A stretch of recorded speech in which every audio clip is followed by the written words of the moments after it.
Hello students, my name is Suraj Sharma, पहचान गए होंगे। आज हम जो वीडियो लेके आए हैं वो 3.6 हमारी एक्सरसाइज चल रही थी।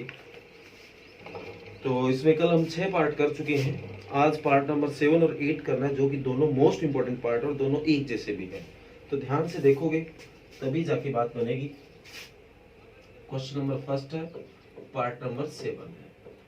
तो कहता है 10 upon X plus Y plus 2 upon X minus Y is equal to 4, 15 upon X plus Y minus 5 upon X minus Y is minus 2। ये इक्वेशन फर्स्ट है, ये इक्वेशन सेकंड है। कहता है इसको सोल्व करो। तो ध्यान से देखना बेटा, वही तरीका है जैसे आप पहले कर रहे थे, दोनों में एक जैसा लेट कर लो।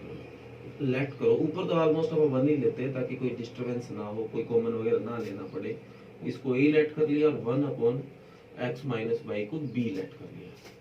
तो ये आपका हो गया 10a plus 2b is equal to 4, equation number 3। और ये आपका हो गया 15a minus 5b is minus 2, equation number 4। अब आपके पास कई मेथड है, एलिमिनेशन मेथड है, सब्स्टिट्यूशन है, क्रॉस है, जो जी करे वो लगा सकते हो। मेरे को बेटर एलिमिनेशन लगता है। तो दोनों इक्वेशनों को मल्टीप्लाई करना पड़ेगा, इसको 3 से, इसको 2 से, तब जाके 30 एक जैसा होगा। इक्वेशन 1 नहीं है, ये 3 है। 3 multiply by 3 and equation 4 multiply by 4,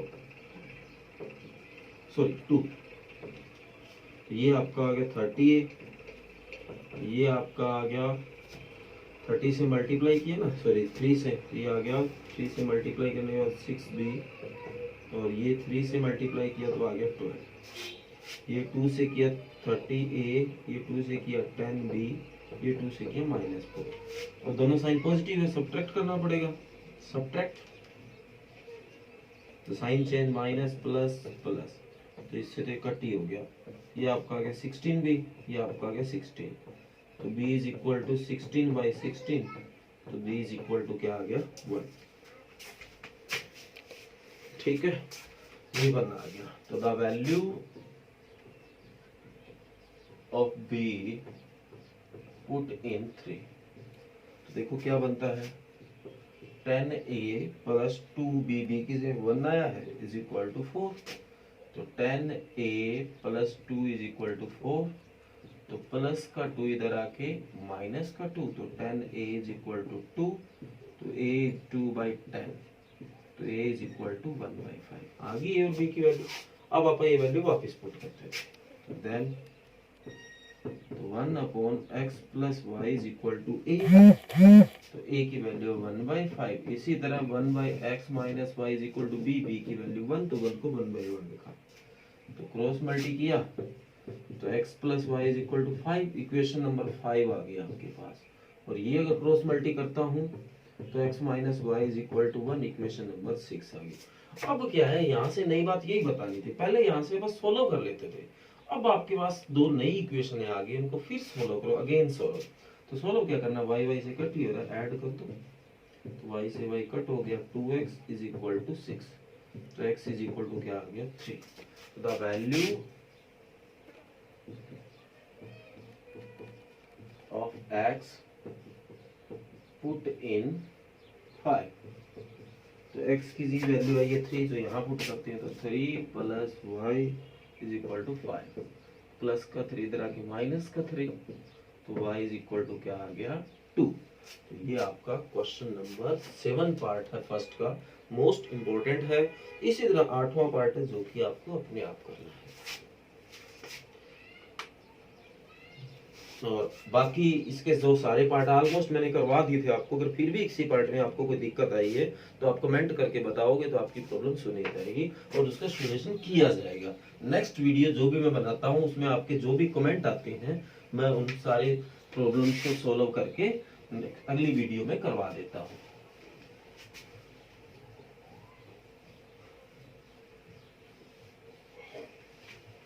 और चैनल अगर आपने सब्सक्राइब नहीं किया है तो सब्सक्राइब करते ताकि मेरे द्वारा बनाई गई आपकी हर एक वीडियो आप तक पहुंचे।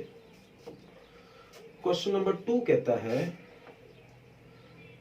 आपको वही बात है, पहले इसको समझना पड़ेगा और फिर इक्वेशन बना के सोल्व करना। इक्वेशन बना के सोल्व आप अपने आप कर लेना, बस समझना जरूरी है। Ritu can row downstream 20 km in 2 hour and upstream 4 km in 2 hour.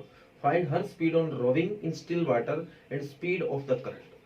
इसने एक बात बोली, रितु नाम की कोई लड़की है, कहता है वो 2 घंटे में 2 hours में 20 किलोमीटर तो चलती है डाउनस्ट्रीम। डाउनस्ट्रीम का मतलब है पानी के बहाव के साथ साथ, जैसे पानी अगर इधर जा रहा है तो वो भी इधर तैर रही है, तो इसके ऊपर ऊपर तैर रही है, तो 2 घंटे में वो 20 किलोमीटर जाती है। और अगर अपस्ट्रीम की बात करें, अगर पानी इधर जा रहा है और वो इधर सामने क्रॉस जा रही है, तो उसी 2 घंटे में वो सिर्फ 4 किलोमीटर जाती है। तो आपको ये निकाल के लाना है रितु की खुद की स्टिल वाटर में क्या चाल है, स्पीड क्या है, और उस वाटर की क्या स्पीड है। तो देखो बड़ा इंपॉर्टेंट क्वेश्चन है, बहुत ज्यादा important. Question number 3, let the speed of Ritu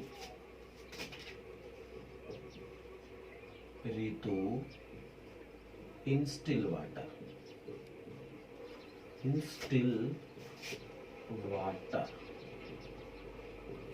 x kilometre per hour. इसी तरह let the speed of water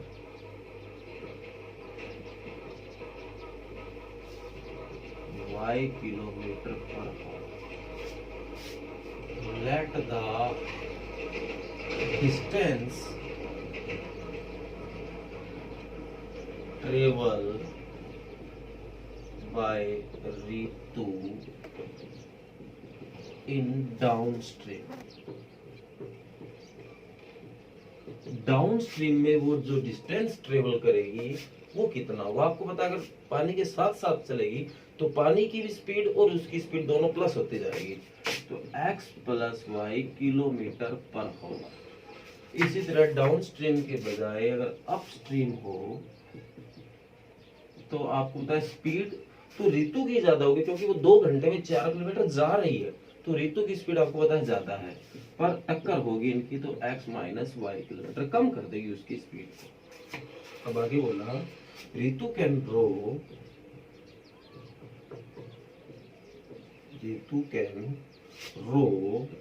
downstream 20 kilometre in 2 hours।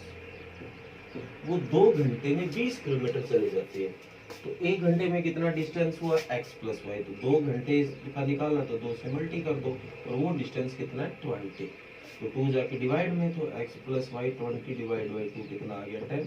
Equation number first. फिर दोबारा बोल रहे हैं, रितु कैन रो अपस्ट्रीम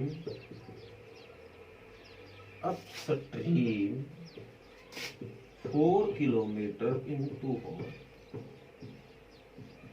अब अपस्ट्रीम जो है वो 2 घंटे में 4 किलोमीटर जा रही है, तो 1 घंटे में कितना जा रही है x माइनस वाई, 2 hours का निकालना 2 से मल्टी कर, तो वो कितना है 4 किलोमीटर, तो 2 डिवाइड में, तो x minus y by 2। Equation number कौन सी आ गई, सेकेंड। क्या आगे सोल्व करना आता है आपको, तो इन दोनों इक्वेशनों को सोल्व कर लेना, आपको जी करे उस मेथड से। ओके, नेक्स्ट क्वेश्चन समझना बड़ा जरूरी है, मुश्किल नहीं है, बिल्कुल भी नहीं है, बस समझ अगर आ जाए किसी बच्चे के, तो उसमें वो ही उसको समझना है, बस फिर सवाल हो जाता है। लेंथ भी कोई ज्यादा नहीं लगेगी अगर आपको समझ आ गया, समझ नहीं आया तो आपको दिक्कत होगी। देखो कहते हैं 2 women and 5 men can together finish a embroidery कोई वर्क है बेटा इन 4 days। कहता है 2 महिलाएं और 5 पुरुष किसी एक काम है उसको 4 दिनों में पूरा करते हैं। while 3 women and 6 men can finish it in 3 days। अगर आप इनकी संख्या में कोई चेंज कर दे, 3 वोमेन और 6 मेन कर दें, तो वो 3 दिनों में उसी काम को पूरा कर देते हैं। कहते हैं find the time taken by 1 women alone finish the work. अगर एक औरत को अगर आप कह दें कि वो सारा काम करना पड़ जाए तो वो कितने दिनों में करेगी, तो ये निकाल के लाओ, and also that taken by 1 man alone, और साथ में अगर एक पुरुष की अगर बात करें तो वो कितना टाइम लगेगा। तो अब लेट कर लेते हैं, लेट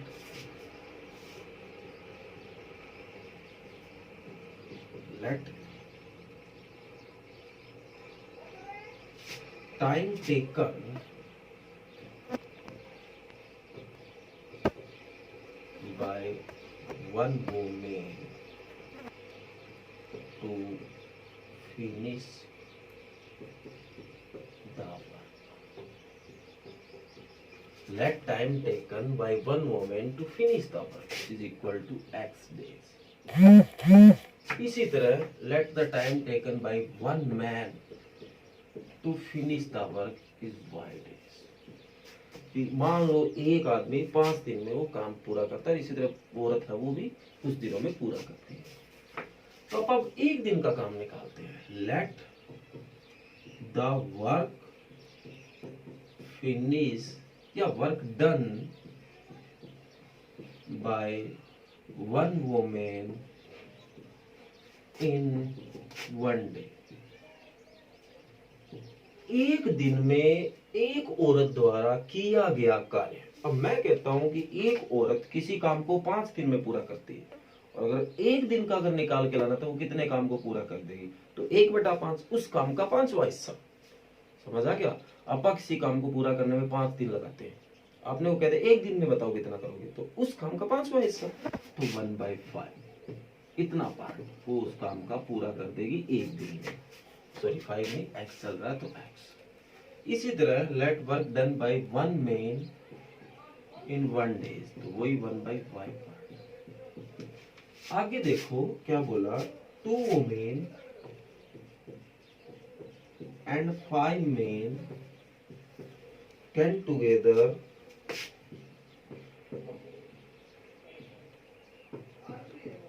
फिनिश द वर्क